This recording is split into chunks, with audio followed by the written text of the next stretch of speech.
Tahun 2024 pertarungan terakhir baby boomers, siapakah penerusnya? Pengamat politik dan Direktur Eksekutif Aljabar Strategik Arifki Caniago menilai pemilu 2024 jadi momentum politik yang tepat bagi anak muda di Indonesia. Dia mengatakan momentum pemilu 2024 dan pilkada 2024 mendatang jadi peluang besar bagi figur muda yang telah aktif untuk maju di legislatif dan kepala daerah. Arifki menuturkan tahun 2024 boleh akan jadi pertandingan terakhir generasi boomers.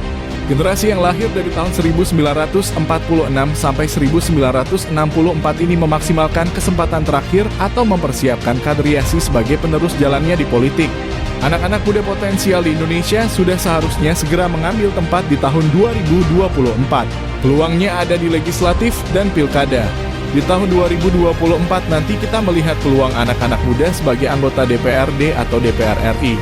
Selain itu, kesempatan untuk maju di politik seharusnya dimanfaatkan dengan baik dengan adanya media digital, ujar Arifki kepada IDN Times. Ada beberapa keuntungan yang bisa dimanfaatkan oleh anak-anak muda. Pertama, generasi muda harus berubah dari politisi lama. Berubah bukan berarti membentuk antitesa sendiri, tetapi beradaptasi dengan hal baru untuk mendekatkan diri kepada pemilih baru yang secara isu dan budayanya juga sudah berbeda. Kedua, pemahaman politik generasi pemilih juga ikut menentukan anak-anak muda yang terjun ke dunia politik diterima atau tidak.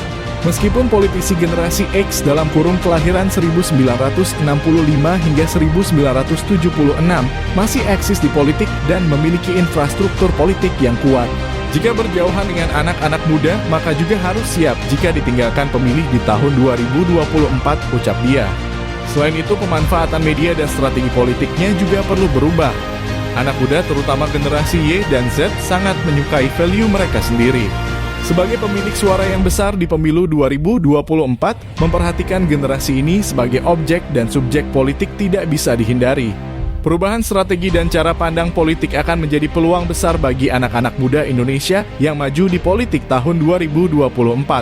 Cara pandang itu tidak melawan sesuatu yang sudah ada, tetapi beradaptasi dengan zaman dan kebutuhan dari pemilih itu sendiri sangat penting, imbuh Arifki.